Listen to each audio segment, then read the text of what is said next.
Bonjour.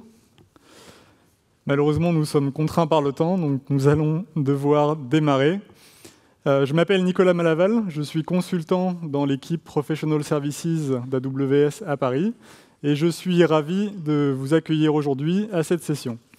Je suis accompagné par Sébastien Vugier de la société Sopra Banking Software et Sébastien vous expliquera dans quelques instants comment leur plateforme Digital Experience Platform utilise le cloud AWS pour aider les banques à inventer de nouveaux parcours clients et donc à leur permettre de mieux répondre à leurs enjeux métiers.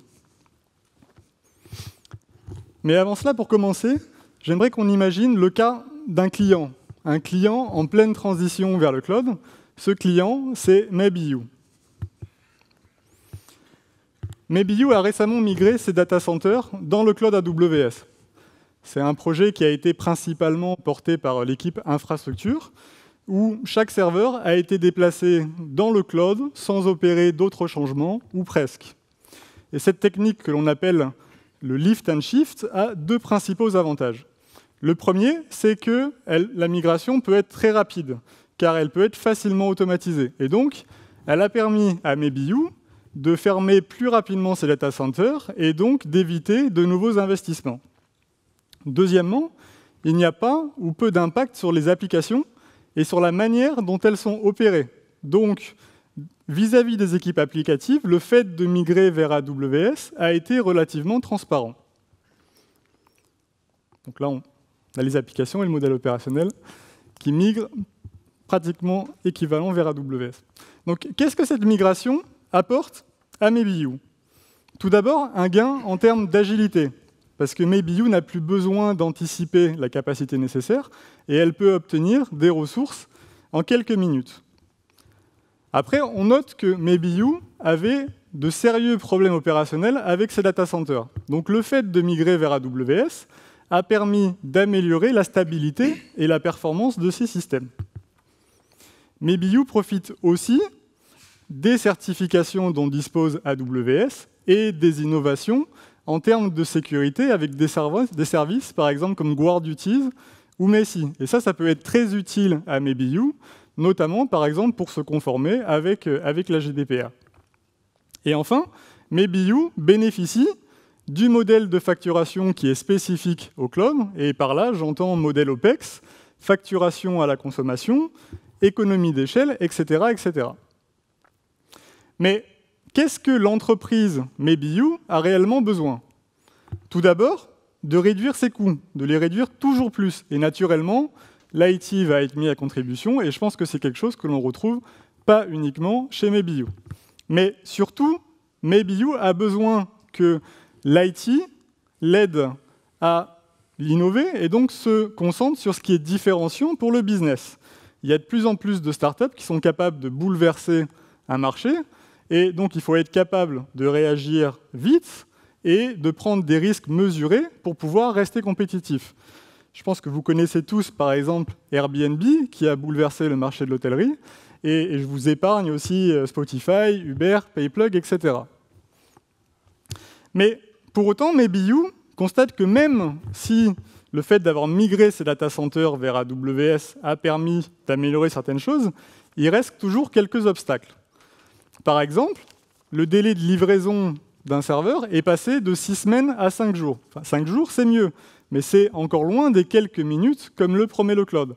Sauf que les équipes applicatives, une fois après avoir migré sur AWS, doivent toujours créer un ticket ITSM pour demander un nouveau serveur, et ce ticket, il est traité manuellement par des équipes applicatives. Donc, c'est difficile d'innover si on a toujours besoin de 5 jours pour avoir un nouveau serveur et pour pouvoir tester une nouvelle idée. De même, pour pouvoir déployer une nouvelle version d'application, les équipes applicatives ont toujours besoin d'une validation au préalable de la sécurité, qui est déjà surchargée, et elles dépendent aussi des équipes d'exploitation pour aller déployer cette nouvelle version d'application. Donc vous l'avez compris, Maybe-You, c'est un client imaginaire, mais pour autant, il y a des similarités entre le parcours de Maybe-You et celui de nos clients. Faire un lift and shift, ce n'est pas ça, bien au contraire. On a vu que ça permet de répondre à certains événements et que ça permet de faire une migration rapide et également de maîtriser son temps de migration. D'ailleurs, si vous voulez en savoir plus sur le lift and shift, je vous invite à revoir la première session du track « Migrer vos data centers vite et bien ». Et cette courbe schématise le parcours typique de clients comme MaybeYou, et on remarque que la création de valeur s'accélère dans la dernière phase, c'est-à-dire la phase de réinvention. Mais tout le monde ne fait pas comme MaybeYou. D'autres clients décident de déployer des applications dans le cloud, directement des applications dites cloud native, pour apporter plus rapidement de la valeur. Et d'ailleurs, les deux approches ne sont pas antinomiques. Vous pouvez très bien migrer un data center vers le cloud et en même temps déployer des nouvelles applications dans le cloud de manière cloud native. Le point commun entre ces deux approches, c'est que pour créer un maximum de valeur, il faut tirer tous les bénéfices du cloud. Et pour cela, il faut aller au-delà d'une migration technique, et c'est pour ça qu'on parle de transformation. On ne parle pas de migration, et on va voir comment on peut se transformer. Donc commençons par les stratégies de migration dans le cloud. La première, ce qu'on appelle le lift and shift, dont on a déjà parlé. Avec celle-ci, l'effort de migration, elle est faible, mais les gains en termes d'évolutivité et d'optimisation des opérations le sont également. On peut s'attendre à une réduction du TCO de l'ordre de 30%, voire plus si vous utilisez des instances réservées, si vous allez dimensionner vos ressources au plus juste, et si vous éteignez les serveurs non utilisés. Mais déjà, on voit que pour cela, il faut responsabiliser et inciter les équipes applicatives à réduire leurs coûts, et donc il faut leur fournir des outils qui vont leur permettre de suivre et d'agir sur leur consommation. Donc, par exemple, s'il faut toujours faire un change request à chaque fois que vous devez allumer ou démarrer un serveur, vous allez avoir du mal à économiser sur les ressources qui ne sont pas utilisées. La deuxième stratégie, c'est d'optimiser vos applications pour le cloud. Donc là, vous allez utiliser des services qui automatisent des tâches d'administration qui ne sont pas différenciantes pour se concentrer sur ce qui a vraiment de la valeur pour vos clients. Et ça, sans impact majeur sur vos applications. Par exemple, Amazon RDS permet d'exécuter une base de données relationnelle du marché dans le cloud sans avoir à se soucier de sa configuration, de sa haute disponibilité ou de sa sauvegarde. Et donc, vous vous concentrez sur l'optimisation du schéma, l'optimisation des requêtes. Et on peut également citer, par exemple, Amazon EKS. C'est un service qui permet d'exécuter des conteneurs avec Kubernetes dans le cloud. Et ce service est désormais disponible en JA pour nos clients, pour tous nos clients. C'est quelque chose qui est assez récent. Enfin, la dernière stratégie consiste à remanier vos applications avec le cloud AWS en tête. Et là, d'utiliser un maximum de services à forte valeur ajoutée pour se concentrer sur la logique métier. Donc l'effort de migration, certes, il est plus élevé, mais vous profitez de services qui sont hautement scalables et qui sont plus faciles à opérer, et en particulier pour les services dits serverless. Donc voici les trois stratégies de migration que nous, on connaît bien, et vous pouvez tout à fait passer d'une étape à l'autre, c'est-à-dire que vous pouvez très bien migrer une application directement de manière optimisée ou conçue pour le cloud sans avoir à passer par le lift and shift. Mais néanmoins, on constate que c'est plus facile de faire évoluer une application quand elle est déjà sur le cloud AWS, et c'est là aussi un autre avantage du lift and shift. Concevoir une application pour le cloud, c'est aussi avoir la liberté d'utiliser plus d'une centaine de services qui couvrent un large périmètre fonctionnel et de bénéficier des dernières innovations d'AWS. Par exemple, vous pouvez utiliser Lex si vous voulez rapidement concevoir un chatbot, vous pouvez utiliser Comprehend si vous voulez faire de l'analyse de texte, de l'analyse sentimentale de texte. Vous pouvez utiliser Recognition si vous voulez analyser rapidement des images ou des vidéos, et etc., etc. Il y en a plein d'autres, des exemples comme ça, et je n'en fais que en citer quelques-unes. Concevoir une application pour le cloud, c'est également être capable de supporter des défaillances. Donc, par exemple, en utilisant des mécanismes de rémédiation automatique. Et là, dans ce cas, une expertise applicative est souvent nécessaire quand il s'agit de résoudre un incident imprévu. Et donc c'est pour ça que ça a une incidence sur le rôle des équipes support et sur le modèle d'escalade. Et pour ça, il faut que les équipes applicatives aient des services et des outils qui soient adaptés au cloud. Par exemple, certains outils de monitoring traditionnels ne supportent que quelques services de base, et donc c'est compliqué de monitorer une application cloud native quand on n'a pas le support de l'autoscaling, quand on ne va pas avoir le support de RDS, de Lambda, etc. Donc c'est pour ça qu'on va s'orienter, par exemple, dans ce cas, vers des solutions de monitoring qui sont nées avec le cloud et donc qui vont supporter plus de services AWS. Ensuite, il faut penser automatisation. Automatiser l'infrastructure, c'est-à-dire la création des ressources AWS. Automatiser le pipeline d'intégration et de déploiement. Automatiser aussi les contrôles de sécurité. Et c'est ça qui permet de déployer plus rapidement, de manière reproductive et également de manière auditable, donc d'être plus sécurisé en faisant de l'automatisation. Et enfin, pour automatiser de bout en bout, les équipes applicatives, elles ont besoin d'être autonomes, donc il leur faut des API et il leur faut aussi des outils en self-service. Il ne leur faut pas des tickets ITSM, surtout s'ils ne sont pas gérés de manière automatique derrière.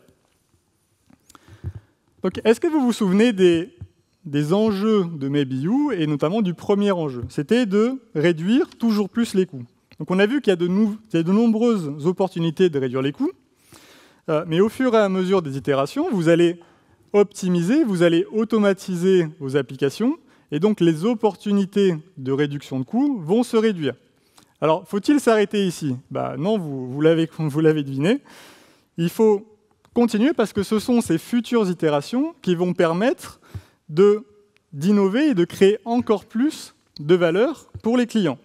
Par exemple, en passant d'une application optimisée pour le cloud à une application conçue pour le cloud, le gain en termes de réduction de coûts est relativement faible.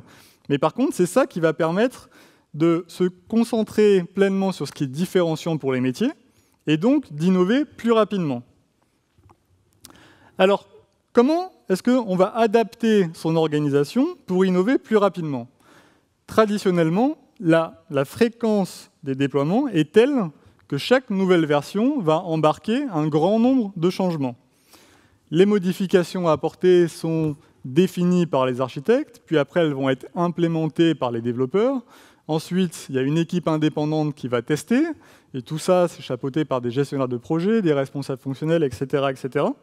Et donc, c'est à ce moment-là que la nouvelle version, elle va être packagée, puis elle va être envoyée à l'IT, qui va s'occuper de sa mise en production, et ensuite de l'opérer. Donc, résultat, ça prend du temps, et en plus, si on a livré quelque chose qui ne correspond pas aux besoins initiaux, eh bien, on repart pour un tour. Donc vous l'avez compris, on va parler DevOps. Le DevOps, c'est quoi? C'est une pratique qui consiste à unifier les devs et les ops pour délivrer des applications plus rapidement. Donc une équipe DevOps et plus rapidement, et tout en maintenant un service stable. Ça aussi, c'est important. Donc une équipe DevOps, elle est en charge d'une application ou d'un service tout au long de son cycle de vie. Donc elle s'occupe de son design, de son implémentation, de ses opérations, etc. Et donc, elle est en mesure de délivrer plus rapidement des petits changements, comme on le voit sur ce schéma qui est ici. Et maintenant, rappelez-vous des caractéristiques d'une application cloud native. Donc, on a parlé automatisation, on a parlé résilience automatique, on a parlé self-service. Et donc, pourquoi est-ce que je vous parle de DevOps alors que je vous parle du cloud? C'est parce que c'est grâce à ça qu'une équipe DevOps, elle peut être autonome, et donc elle peut réaliser ce qu'on lui demande de faire. Donc, de s'occuper du cycle de vie de son service et de son application. Et c'est pour toutes ces raisons que le DevOps va de pair avec le cloud, et je dirais même que le DevOps n'est rien sans le cloud. Le DevOps favorise également la transition d'une architecture dite monolithique à une architecture en microservices. Donc plutôt que d'avoir une très grosse application, où chaque évolution nécessite un redéploiement de l'ensemble de l'application, on divise cette grosse application en plusieurs microservices, et là, une équipe DevOps est responsable d'un microservice de bout en bout. Donc elle est autonome pour livrer à son rythme, et elle est plus réactive vis-à-vis des métiers quand il s'agit de livrer des évolutions. Et de même, les microservices exposent et utilisent des API entre eux, et donc ça permet de faire évoluer un microservice sans impacter le fonctionnement des autres microservices. Chez Amazon, le principe DevOps s'applique partout. On a des équipes DevOps qui sont responsables de bout en bout d'un produit ou d'un service, et elles opèrent ce qu'elles construisent. En général, on dit « you build it, you run it ». Et pour que ces équipes restent suffisamment agiles et autonomes, nous avons le principe du « two pizza team », qui dit que si une équipe est considérée comme trop large, si une équipe est considérée comme trop large, si elle ne peut pas être nourrie avec 2 pizzas. Et dans ce cas-là, 2 grosses pizzas américaines, certes, 2 petites pizzas françaises, ça serait une petite équipe. Et dans ce cas-là, il faut diviser la taille de l'équipe et potentiellement avoir 2 nouveaux services ou de nouvelles applications pour faire en sorte que ces équipes gardent l'agilité et l'autonomie qui fait que c'est une two pizza team. Et puisque nous avons des milliers de microservices qui eux-mêmes utilisent plusieurs environnements lors du déploiement, nous réalisons plus de 50 millions de déploiements par an chez Amazon, soit un déploiement toutes les 11 secondes. Alors, faut-il faire du DevOps partout? Idéalement, oui, mais dans la pratique, pas nécessairement. Le DevOps est particulièrement bénéfique pour des applications différenciantes pour les métiers qui ont besoin de changements fréquents. Et donc, ce n'est pas nécessairement le cas pour des applications historiques qui ne changent jamais, ou des grosses applications comme des ERP qui ont des besoins d'évolution qui sont différents. C'est pourquoi plusieurs modèles opérationnels peuvent coexister dans une même organisation. Par exemple, les modèles stationnaires A et B sont les plus adaptés pour des applications commerciales standards, où le design de l'application est réalisé, le design et l'implémentation de l'application est réalisé par le vendeur. Et enfin, vous voyez sur ce schéma, il est courant d'avoir une équipe dédiée qui est en charge du design de l'infrastructure, donc on appelle ça également les fondations, et cette équipe-là, on l'appelle Cloud Center of Excellence ou Cloud Engineering. Mais en tout cas, c'est courant d'avoir cette équipe-là qui est commune et qui va s'occuper de cette tâche-là.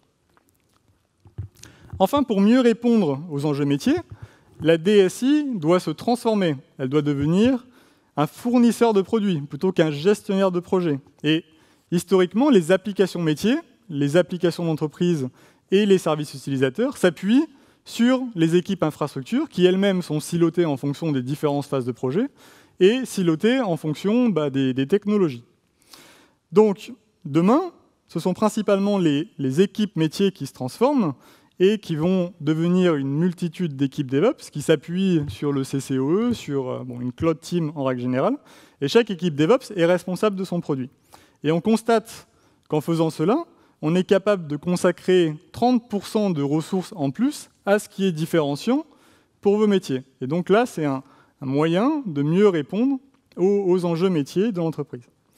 Je laisse maintenant la main à Sébastien de Sopra Banking Software. Merci Nicolas. Bonjour à toutes et à tous. Je m'appelle donc Sébastien Vugier. Je suis directeur en charge de la ligne produit Digital Experience Platform chez Sopra Banking Software. Quelques mots sur Sopra Banking Software. Donc c'est un acteur historique dans le marché du logiciel bancaire. C'est à peu près 402 millions d'euros de chiffre d'affaires en 2017, 800 clients. Quelques exemples de notre présence forte en France et en Europe, notamment un paiement sur 2 en France est traité par nos solutions. On gère à peu près 33 millions de cartes bancaires, donc c'est un marché, on va dire, historique, une présence historique. Dans ce contexte, le marché de la banque évolue beaucoup. On a des banques qui subissent une pression de plus en plus forte des clients, de leurs clients, avec des attentes en termes d'ouverture et d'utilisation et consommation de services bancaires, une pression de la compétition, comme vous le savez, avec beaucoup d'entrants dans les dernières années dans le secteur bancaire, avec des startups et des fintechs qui en fait viennent grappiller petit à petit un certain nombre de parts de marché, les technologies qui forcent les banques également à s'ouvrir, et bien évidemment le réglementaire. Et le réglementaire, on va notamment parler de la norme PSD2, la directive qui rentre en vigueur et qui force les banques à s'ouvrir vers l'extérieur. Et pour la banque, les problématiques sont toujours les mêmes. C'est continuer à faire du revenu, à améliorer les marges, à réduire leurs coûts et à faire face à la réglementation qui, elle, ne s'arrête pas et qui a tendance même à toujours augmenter.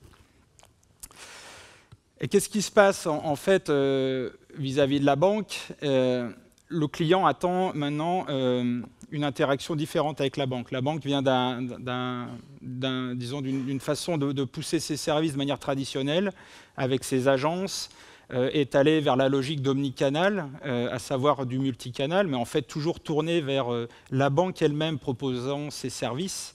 Et elle doit passer maintenant à une forme d'ouverture complète vers l'écosystème, puisqu'en fait, le client est un consommateur, et en tant que consommateur, finalement, il a lui-même des moments de vie, et la banque ne détecte pas forcément ces moments de vie. À savoir, quand vous achetez une voiture ou quand vous achetez une maison, ce n'est pas la banque en premier qui va détecter que vous allez faire ça, mais en revanche, la banque est intéressée à se positionner dans cette chaîne.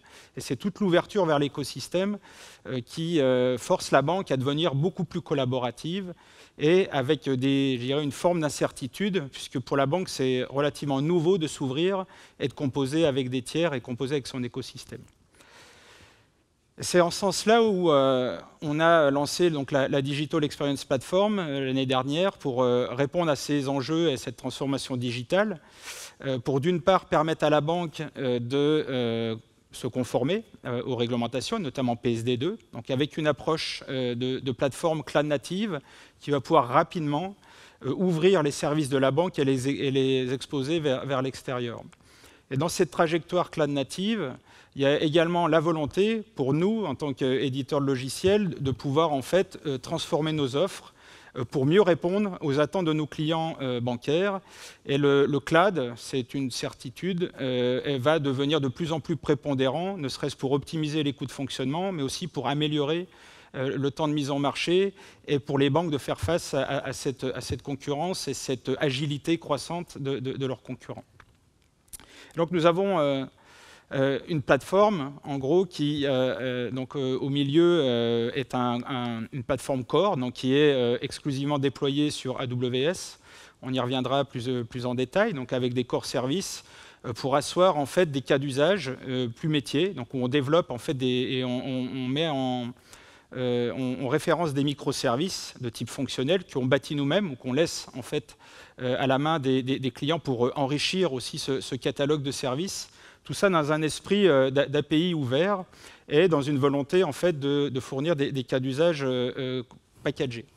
En gros, la Digital Experience Platform, elle se positionne comme une couche middleware applicative entre les core banking, que vous voyez en dessous, donc pour pouvoir très rapidement tirer parti de ces services. Donc on peut, dans une certaine manière, parler, pour répondre et faire l'analogie avec les différentes stratégies de migration AWS. Là, on va parler de transformation et d'optimisation cloud pour certains services, mais également de logique cloud native, où vous voyez par exemple, dans tout ce qui concerne la partie Customer Engagement, des modules fonctionnels qu'on rend cloud ready, qu'on rend cloud native, donc dans un esprit microservice pour permettre la combinaison et le champ des possibles. Parce qu'encore une fois, la volonté de cette plateforme, c'est de pouvoir permettre à la banque de composer des parcours clients digitaux et de les implémenter et d'expérimenter.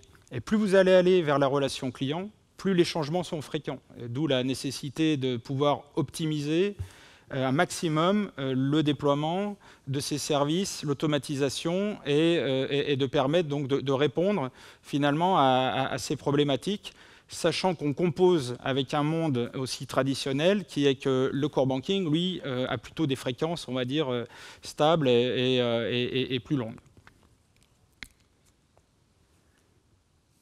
Donc, comme je disais, on a pris une approche cloud native pour répondre en fait dans un premier temps à la mise en marché assez rapide de solutions pour les banques qui, encore une fois, sont dans une logique un peu d'incertitude, donc de pouvoir expérimenter rapidement. Donc comment, grâce aux services finalement managés AWS, on a pu construire cette plateforme, notamment pour tout ce qui est services d'infrastructure, tous les services de sécurité. On est dans un marché hautement réglementé. Je reviendrai sur cet aspect qui est fondamental.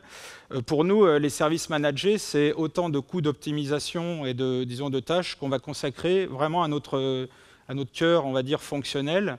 Et tout ce qui va être administré, etc., on va plutôt, du coup, se reporter sur ce qu'AWS permet, et on va gagner énormément en efficacité. Notre plateforme, elle est tournée vers l'expérience client. Quand on est dans des logiques de parcours digitaux clients, de moments de vie clients sur lesquels la banque souhaite se positionner, il faut comprendre son client.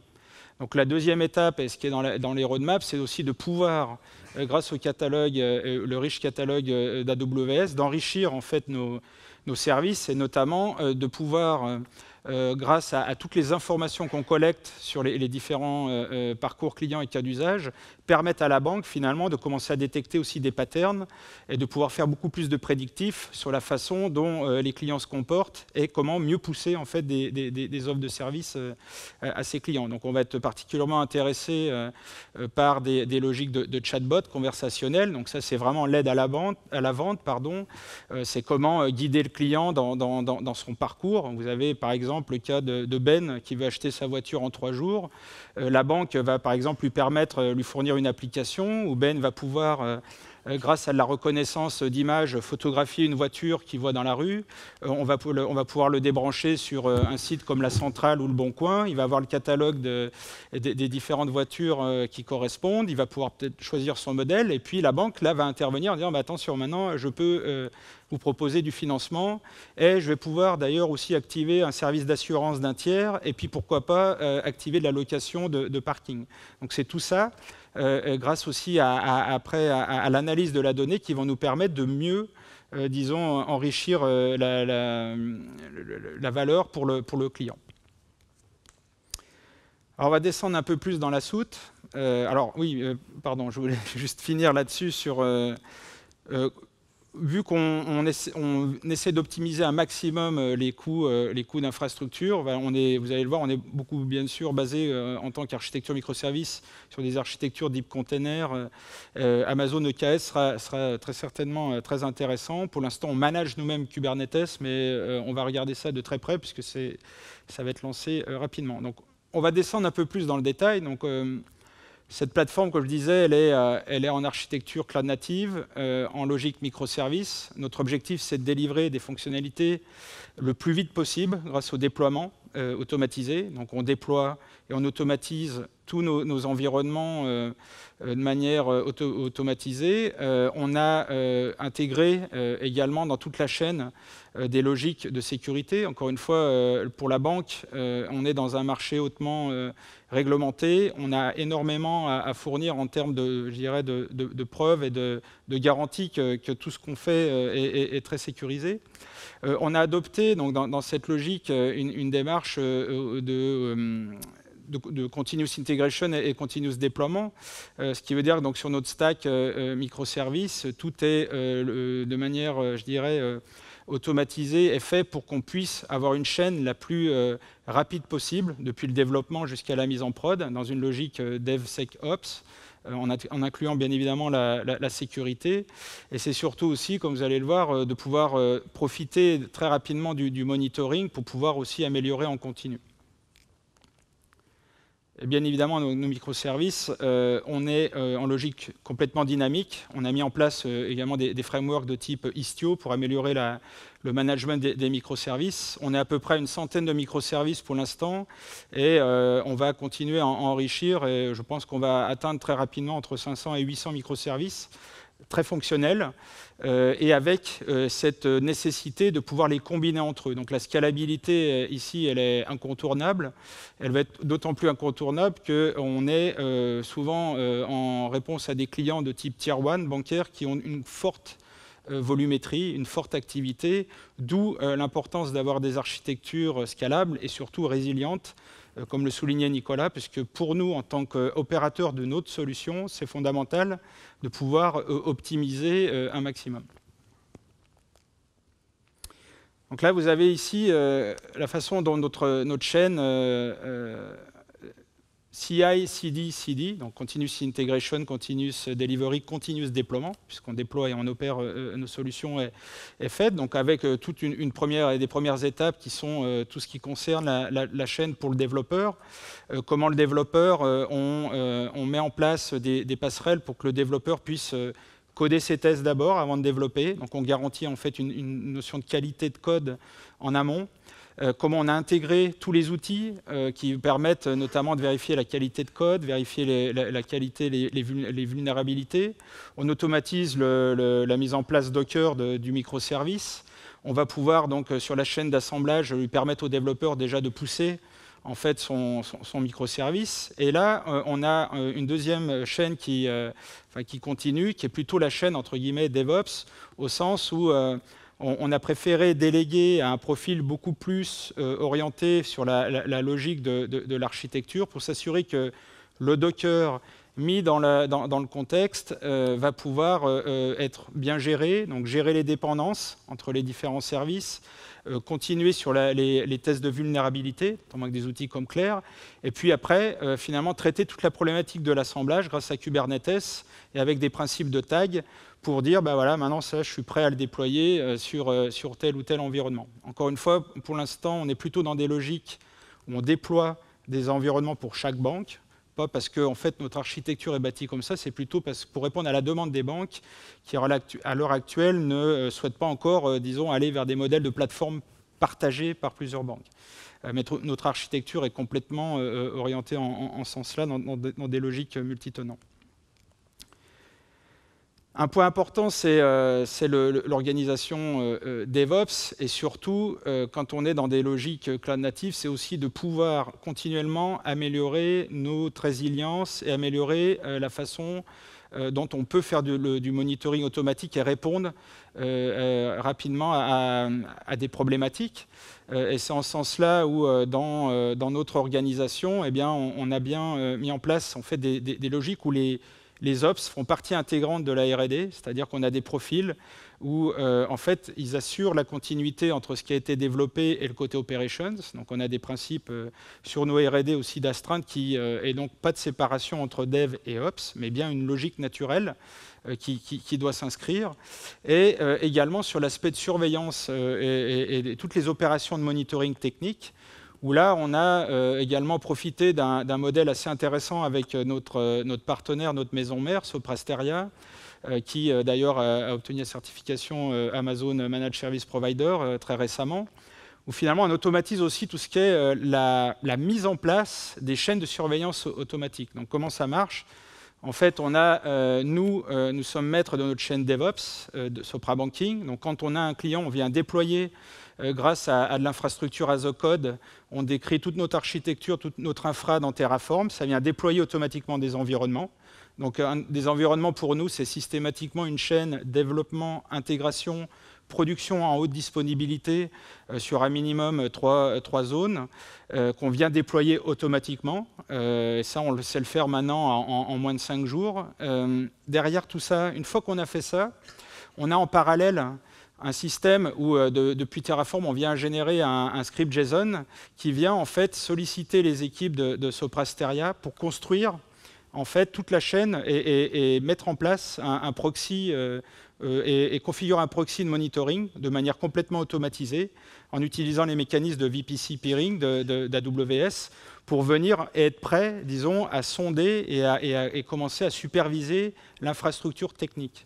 Et dès qu'on active sous des principes de tag nos instances, ces instances viennent automatiquement venir en surveillance dans les chaînes de Soprasteria. Et donc, on bénéficie, nous, de tout cet outillage. Et bien évidemment, tout cet outillage vient alimenter nos systèmes de ticketing pour pouvoir après, ensuite, travailler sur les incidents qui sont remontés de manière automatique. Donc ça, c'est également aussi un principe très, très intéressant pour nous, puisque finalement, encore une fois, l'idée, c'est pour nous, en tant que disons, éditeur de logiciel, se concentrer sur la valeur qu'on peut fournir aux clients sur le logiciel et profiter de mécaniques automatisées de notre hébergeur, enfin pas notre hébergeur, pardon, de notre opérateur cloud chez Soprasteria. La sécurité, c'est également fondamental. On voit de plus en plus les régulateurs qui changent leurs directives et leurs circulaires. C'est le cas par exemple au Luxembourg qui, jusqu'à l'année dernière, interdisait l'utilisation de cloud public. C'est plus vrai, c'est-à-dire que maintenant on voit dans le monde de la finance le fait que l'utilisation du cloud public est de plus en plus, disons, encadré et autorisé, ce qui n'empêche pas, bien évidemment, de mettre en place l'ensemble des moyens pour pouvoir continuer à être dans des logiques réglementaires. Pour ça, ce qui est très intéressant pour nous, c'est qu'on peut bénéficier des cadres de certification d'AWS et des programmes d'assurance d'AWS, très utile quand on monte des dossiers au régulateur, notamment pour valider le fait qu'on a bien mis en place les bons niveaux de sécurité, qu'on est capable de tracer et de mettre en place des principes d'audit de manière complètement, encore une fois, automatisée et de manière complètement naturelle dans toutes les chaînes et dans tous les composants qu'on met en place. Nous, là-dessus, on va rajouter tout ce qui est de mettre en place les bons niveaux de sécurité. On active des services managés, type IAM, type Denial of Service, les DDoS, pour tout ce qui est, on va dire, sécurité du trafic. Et on embarque nous-mêmes des services de sécurité, puisque la banque, et dans toutes les directives des banques, c'est très tourné autour de l'authentification, voire de l'authentification forte, pour tout ce qui est opération d'initiation de paiement ou d'accès compte. Et là, on embarque aussi, nous, toutes des mécaniques en fait, d'API management, de sécurité de token, etc., qui viennent en fait renforcer le dispositif. Au-dessus de tout ça, finalement, on vient rajouter toutes les logiques d'amélioration, je dirais, continue. Donc ça passe par améliorer constamment la résilience en fonction aussi de ce qu'on voit et de ce qu'on mesure, puisque alors là, on a tonnes d'informations entre CloudTrail, CloudWatch, etc. Donc tous ces outillages qui nous permettent en fait d'avoir des indicateurs et de bâtir des indicateurs sur l'activité. La sécurité, avec régulièrement des tests de pénétration et de vérification qu'on fait, on soit conforme aux différentes compliance. Donc je dirais, en fait, pour résumer, on a fait le choix, encore une fois, de AWS pour déploiement exclusif de notre plateforme, pour la richesse du catalogue AWS, pour l'optimisation des coûts d'opération, qui est fondamental pour nous, où on a, je pense, atteint à peu près maintenant au moins entre 70 et 80% des tâches qui sont complètement automatisées, donc ce qui nous réduit nous optimise forcément nos coûts de fonctionnement. Et qui dit optimiser nos coûts de fonctionnement, mécaniquement, c'est optimiser le pricing qu'on peut fournir à nos clients. Disons une amélioration et une réduction de la mise en marché, donc avec des principes DevOps, et je rajouterai le SEC au milieu de sécurité, où là on est passé d'une quarantaine de jours, je dirais, et en améliorant nos pratiques DevOps à maintenant 5 jours. On a encore des solutions et des composants. On n'est pas en lift and shift, mais on est un peu mieux, on va dire optimisation cloud, pour améliorer notre chaîne. Et puis, je dirais, un élément fondamental, c'est qu'on peut vraiment se baser, grâce à cette architecture, sur les principes autoscalables, ce qui nous permet aussi d'adosser ça à des modèles de fonctionnement et du pricing à l'usage, avec des mécaniques où pour les banques, dans l'incertitude, finalement, c'est très intéressant pour elles, puisqu'elles peuvent commencer petit et puis grandir, et surtout payer au regard de l'évolution de leur activité. Je vous remercie. Merci. Merci Sébastien, je pense que c'est un formidable exemple d'adoption du DevOps, cette transformation pour mieux répondre aux enjeux métiers. Pour finir, je souhaiterais partager quelques facteurs clés pour réussir votre transformation. Le premier, c'est éduquer vos équipes. Le cloud, ce n'est pas qu'un seul virage technologique. Donc c'est pour ça qu'il est important à la fois d'adapter les parcours de formation de vos équipes et également d'éduquer large. C'est ce qu'a fait GE quand ils disent « Nous avons formé autant de personnes que possible sur les bases du cloud », car les avantages de comprendre ce qu'est le cloud s'étendent au-delà de l'IT. Il faut aussi former, par exemple, aux méthodes agiles, et là, bien au-delà de l'IT, car vos équipes métiers doivent comprendre ce que ça implique de travailler avec vos équipes DevOps de manière agile. Et sinon, ils ne sauront pas profiter de cette agilité. Donc s'ils espèrent avoir du DevOps en donnant 6 mois de prérequis fonctionnels dès le début, ça ne va pas permettre aux équipes agiles d'avoir un backlog évolutif et donc de faire vraiment du DevOps. Créer également une culture d'expérimentation. Le cloud permet de réduire le coût de l'échec. Alors profitez-en pour encourager vos équipes à innover. Et il faut également leur donner les moyens. Donc par exemple, ça veut dire leur donner du temps leur donner également l'accès à des environnements AWS où ils vont pouvoir expérimenter sans limite ou presque. Et je pense qu'il y a encore beaucoup d'entreprises aujourd'hui où les gens se demandent comment est-ce qu'ils font pour essayer AWS. Ça ne veut pas forcément dire qu'ils peuvent faire n'importe quoi, mais l'objectif, c'est de faciliter le parcours entre l'émergence d'une idée et sa réalisation. Donc, et pour ça, il y a des exigences différentes entre un environnement d'expérimentation et un environnement de production. Par exemple, sur la liste des services que l'on va autoriser à utiliser sur un environnement d'expérimentation. Ensuite, n'essayez pas de transformer toute l'organisation d'un coup. Commencez petit, il suffit de quelques personnes seulement pour construire un Cloud Center of Excellence ou une équipe DevOps. Bien sûr, ces quelques personnes ne vont pas suffire à aller transformer une organisation, et encore plus quand c'est dans une grande entreprise. Mais il est préférable de commencer petit et d'obtenir des résultats rapidement, des résultats concrets, plutôt que de viser trop large et d'avoir du mal à faire le premier pas. Donc, une fois que vous avez une ou petites équipes opérationnelles, il y a plusieurs approches pour passer à l'échelle et donc être capable de répandre les bonnes pratiques et les compétences. Là, j'en cite que quelques-unes. La première, c'est ce qu'on appelle la mitose. Donc l'objectif, c'est que vous avez une équipe qui a des compétences, vous la coupez en deux, vous ramenez d'autres personnes dans cette équipe, et donc ces personnes-là vont apprendre sur le tas, elles vont être mentorées par les personnes existantes. Et donc, typiquement, si vous aviez une équipe DevOps, vous pouvez avoir maintenant deux équipes DevOps. Une autre approche, c'est l'équipe Dojo. Par exemple, supposez que vous voulez éduquer largement ce que c'est que le DevOps au sein de l'organisation, et vous disposez déjà d'une équipe d'experts DevOps. Donc cette équipe peut accueillir des devs, des ops, et probablement peut-être d'organisations, de départements différents dans l'organisation. Et pendant quelques semaines, cette équipe va éduquer et transformer ces devs et ces ops en équipe DevOps. Parce qu'on a vu que ce n'était pas uniquement de la technologie, c'est un changement de culture. Et donc une fois que cette équipe DevOps elle est formée, elle repart, elle va opérer en tant qu'équipe DevOps. Puis il y a des nouveaux devs qui arrivent, des nouveaux ops, et ainsi de suite. Enfin, même s'il est important de faire évoluer son personnel existant, vous allez sûrement avoir besoin de recruter. Et pour cela, il est nécessaire d'être attractif, parce que ce sont des compétences qui sont très recherchées. Donc pour ça, il faut adapter les postes que vous proposez. Si vous espérez récupérer un ingénieur DevOps avec un poste qui est intitulé ingénieur système, ce n'est peut-être pas forcément le bon vocabulaire. Ensuite, il faut communiquer clairement votre stratégie. Il faut donner envie aux personnes de venir chez vous et aller chercher également les talents là où ils sont. Par exemple, l'année dernière, il y a une entreprise qui s'appelle Capital One, qui est une banque américaine qui migre massivement vers le cloud et qui a pris le parti de devenir une software company. Ils avaient un stand à re:Invent l'année dernière, notamment pour recruter des gens. Et enfin, il faut être prêt à offrir une rémunération attractive. Et oui, quand il y a de la compétition, il faut également s'aligner sur ce côté-là. Donc pour conclure, on a vu qu'il est indispensable de poursuivre sa transformation pour mieux répondre aux enjeux métiers. Et on a vu aussi que le cloud est un atout majeur pour réussir cette transformation. Mais le chemin à parcourir dépend de la dette à la fois technique et à la fois culturelle. Ce n'est pas uniquement un virage technologique.